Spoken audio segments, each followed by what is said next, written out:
Hey everybody, hope you're doing well. This week we're going to be going all the way back to the first Life is Strange game and covering a theory that I'm a big fan of.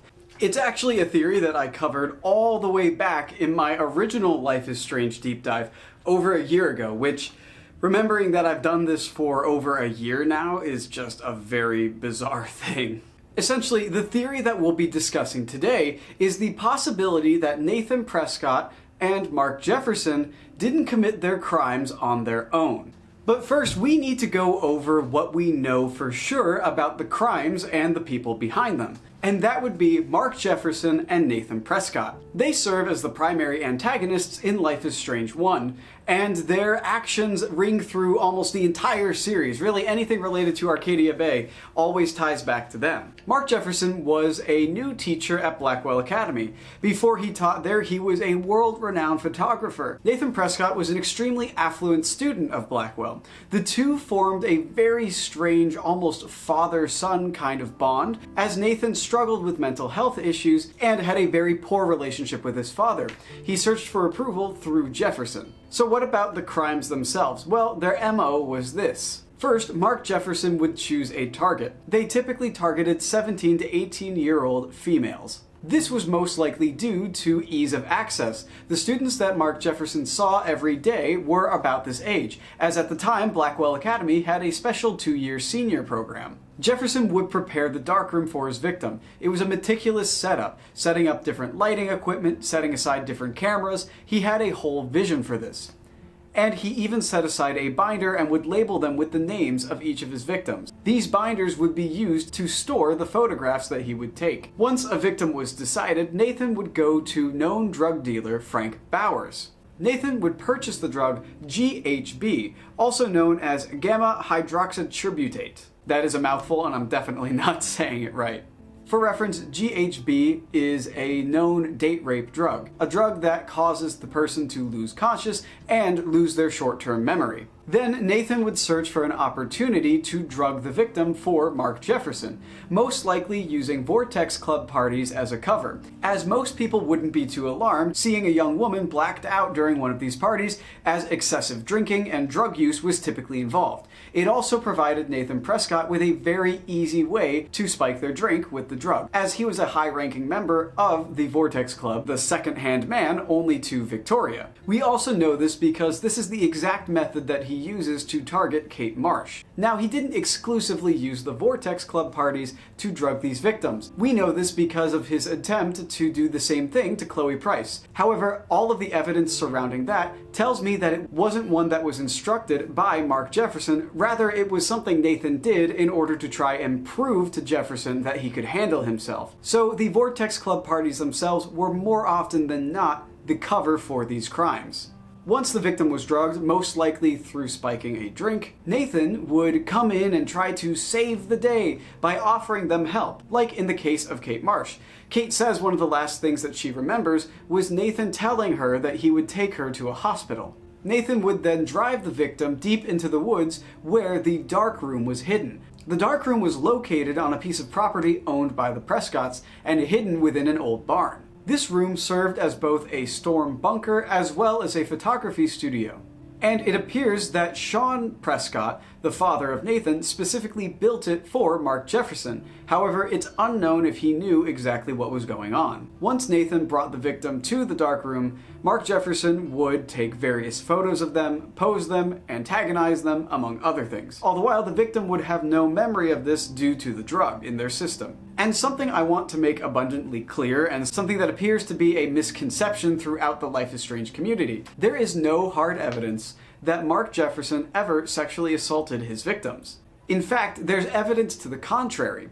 In the timeline where Mark Jefferson is arrested and Max has won the Everyday Heroes contest, we can read a newspaper that covers the arrest. In the paper, it specifically states that there were no signs of sexual assault on the victim. Mark Jefferson was also not a murderer, at least not directly. In the case of Rachel Amber's death, he did help cover it up. However, her death resulted from Nathan once again going AWOL and trying to prove himself to Jefferson. Nathan administered the drugs that he used to knock Rachel out incorrectly and it resulted in her death. It was not an intentional murder, though. So overall, these crimes were purely for Mark Jefferson to exercise some sort of strange, creative endeavor. This was purely for art in his eyes. Once Jefferson was done taking his photos, either he and Nathan together, or Nathan on his own, returned the victim to some location that would seem plausible for them to wake up in some cases even the girls' dormitories. Mark Jefferson would then organize the photos, print them out, and put them in a binder that he had created earlier in the process, and store it in his darkroom. The next morning, his victim would wake up not knowing a thing. And that is exactly how these two criminals operated. And that's the end of the official story.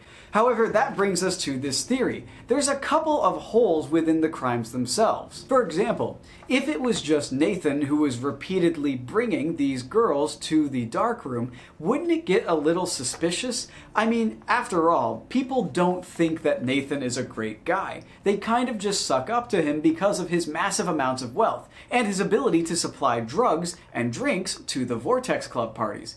Not to mention, simply being a part of the Vortex Club allows you a certain level of eliteness in the social circles of Blackwell Academy. But you still hear from people that he gives them the creeps and that he's strange. And I don't think people would forget some of his actions in Before the Storm, like when he threw a chair at an English teacher. Which, to clarify, that doesn't visually happen in Before the Storm, it's just something that's mentioned within his record and would have occurred around that time. So all that to say, wouldn't people catch on to Nathan suddenly swooping in and trying to help out all these extremely wasted girls? At the very least, I feel like there would be rumors about him trying to take advantage of them. The other thing is returning the victims. We see in the photographs that the victims are not conscious at all. Their eyes may be open, they may be reacting to certain things, but they have no memory and no free will, really. Max is completely unable to move when she enters her mind through the time travel thing and that final episode or so. So that means these girls would have to be carried back, pretty much, or dragged back. Wouldn't it look odd for Nathan Prescott to be dragging a completely unconscious girl into, I don't know, wherever the party was, the party house itself, or even the girls' dormitory, like in the case of Kate Marsh? Especially when you consider David Mattson. David Mattson, who has an entire file on Nathan Prescott. He doesn't trust Nathan Prescott. So you would think, in all his hours that he spent researching and tailing Nathan, he would have noticed this pattern of Nathan swooping in, saving these girls, and then also conveniently dropping them off back home, and him carrying these unconscious girls through Blackwell Academy's campus late at night. It just seems very strange that with all the things that David is able to figure out and all the information that he has, he wasn't able to notice Nathan doing all of these things, especially when he was already suspicious of him. More specifically, when it comes to returning Kate Marsh home, there's coordinates and details of where Nathan and Jefferson are located. And in the information that we can find within the corkboard puzzle in Life is Strange 1, their timing doesn't really make sense. There's no time where they drive back to campus, they stop at this gas station for a bit, we see them go to the darkroom, and it just doesn't really make much sense, because that means they'd either have to be carrying Kate Marsh with them around all day, running these little errands and things like that. It doesn't really add up. So you might be wondering, who else could it be? My first suspect is Victoria Chase. Victoria has the motivation as well as the means to do this. She's considered a disciple of Mark Jefferson. She also has an extremely close bond to Nathan Prescott. The two are basically siblings. She's also the leader of the Vortex Club and the architect of its current form. It's very possible that she schedules parties or picks venues based on what Nathan and Mr. Jefferson need in order to get their victim. However, we know for a fact it's not her, as she's unaware of the scheme that's going on and is even targeted by Jefferson in the first game. Another option could be Sean Prescott, Nathan's father. After all, he's the one who financed the darkroom. And interestingly enough, he was meant to take the place of Mr. Jefferson in an early version of the game. This version of the game was a lot more like Twin Peaks and had a lot to do with the supernatural side of things and Native American culture and lore, things like that. In this version, the kidnappings and possibly the killings would have a lot more to do with the fate of the Prescott family, and remnants of this can still be found within the game. Let me know if you'd like me to make a full video discussing this alternate early version of the game, because it's really fascinating. However, he doesn't really fit the mold, as the reason that Nathan is doing this is because he lacks attention from his father and seeks that same fatherly approval from Jefferson. So, who could it be? Well, I think I know. I think it's Stella. Stella Hill. Stella Hill is described as being a very studious person, as well as being a very serious person. It's very likely that Stella grew up in poverty in an abusive household. Through her hard work and dedication, she was able to work her way up to being able to attend the prestigious Blackwell Academy. Our first piece of evidence that she could be involved is that she has a very clear admiration for Mark Jefferson. She expresses that she's very happy that he's here teaching at Blackwell Academy. But the connection with Jefferson isn't a one-way street like it is with someone like Victoria or even Max. No, it seems that Jefferson has a similar level of affinity for Stella. Stella can be seen working during the End of the World party, a party hosted by the Vortex Club. Interestingly enough, she will tell Max that she got the job from Jefferson. So why are you working at a Vortex Club party? I didn't think you wanted to be a member. Screw that. I'm here for the job.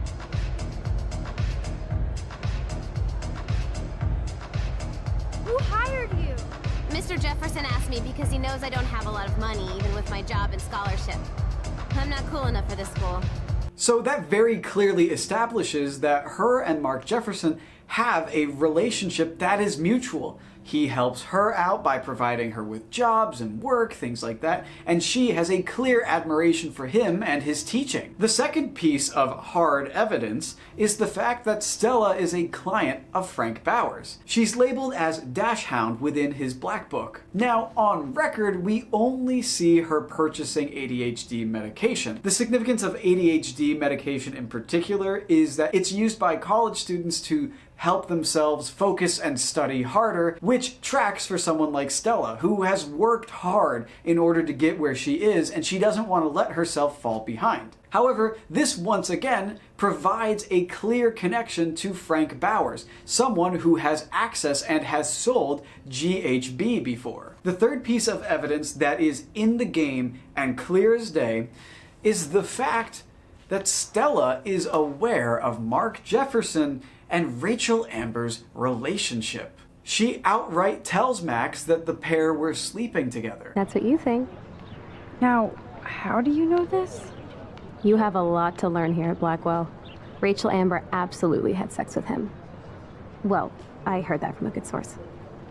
Now, you could easily write this off as Stella repeating a rumor that she heard or something along those lines. However, with the fact that she is correct in this, and that she has a relationship with Mark Jefferson, it tells me that maybe she witnessed something between him and Rachel. Either Jefferson or Nathan trusted her enough to tell her. These next 2 points are a little more out of the box and deal with a little more theorizing. The big one being that Stella clearly has an affection for Warren Graham. Her and Warren share similar interests and hobbies. They're both sort of nerds at the school. She's even dating Warren in the alternate timeline where Chloe is paralyzed. Now, you might be wondering, why in the world is this important? What does this have to do with anything? At the end of the world party, Max runs into Warren, who's not acting right.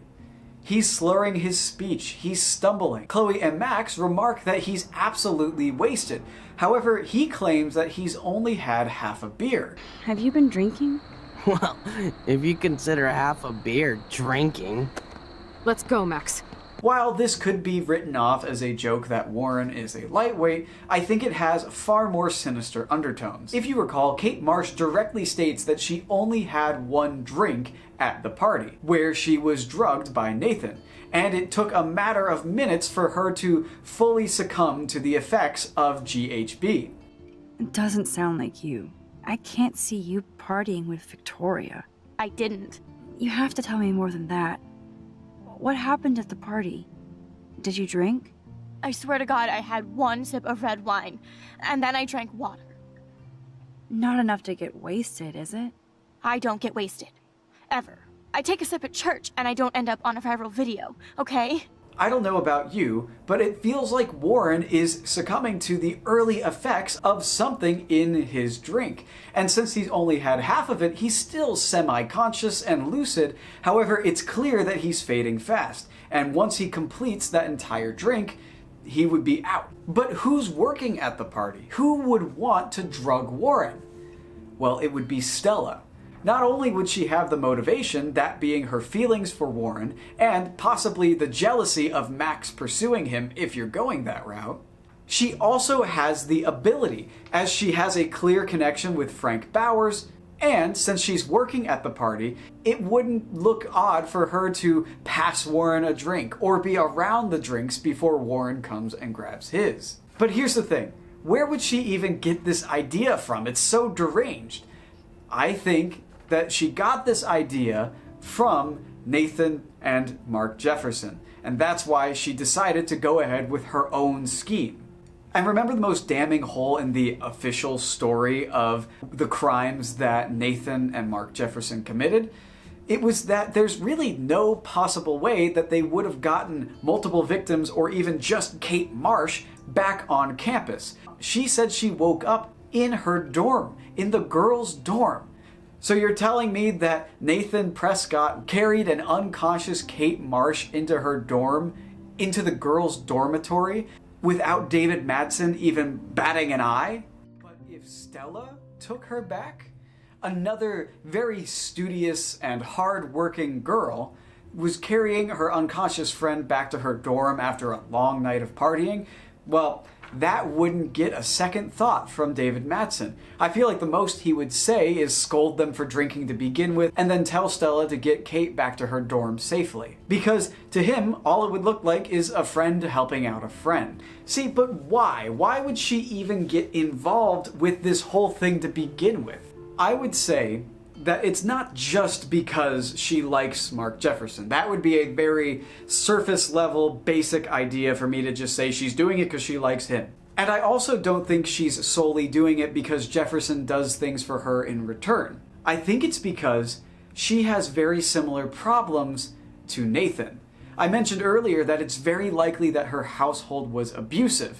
It's very likely that Stella came from a very, very tough home environment, as I mentioned earlier. It's very likely that through the poverty and the abuse, she didn't get the proper attention from her parents that she deserved. And that's something that's typical of these hard-working, independent students who come from those backgrounds. I would say that would lead her to seeking approval from a father figure in a very similar way that Nathan Prescott does. After all, that's his whole motivation for helping out Jefferson. He wants approval, he wants love and attention from this father figure, that what he's doing is good. And Jefferson simply takes that, aims that energy in the direction of his perverse artistic desires, and lets him loose.